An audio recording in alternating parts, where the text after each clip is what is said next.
So Sam, what's your job on the tour?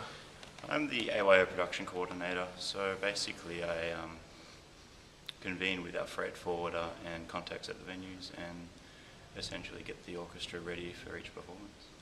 And is there a lot of freight on the tour?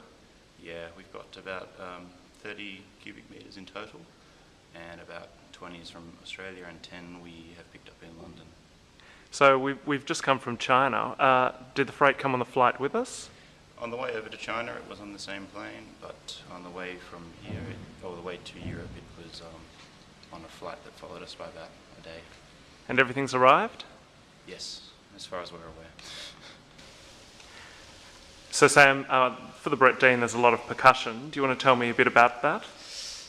Yeah, this has been a big saga in my life for the last 6 months, finding all the pieces of unusual street percussion that turn up in this piece. I mean, I guess the most obvious and sort of featured instrument in the work is the set of steel drums, which we were lucky to pick up from a steel drum guru in Sydney called Charles Moller. Aside from that, there's tuned gongs and piccolo timpanis and just strange instruments that you wouldn't usually find in the orchestra.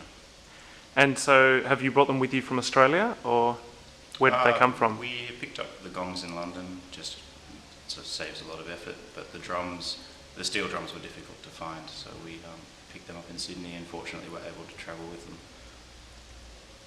And how many percussionists will play all of these instruments? Including the timpanist, 4. Four. They seem to be having a lot of fun.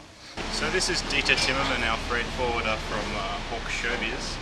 Dieter, is this the first time you've toured with an orchestra? No, I have already toured with Melbourne Symphony, Sydney Symphony, West Australian Symphony, but it's the first time in Copenhagen.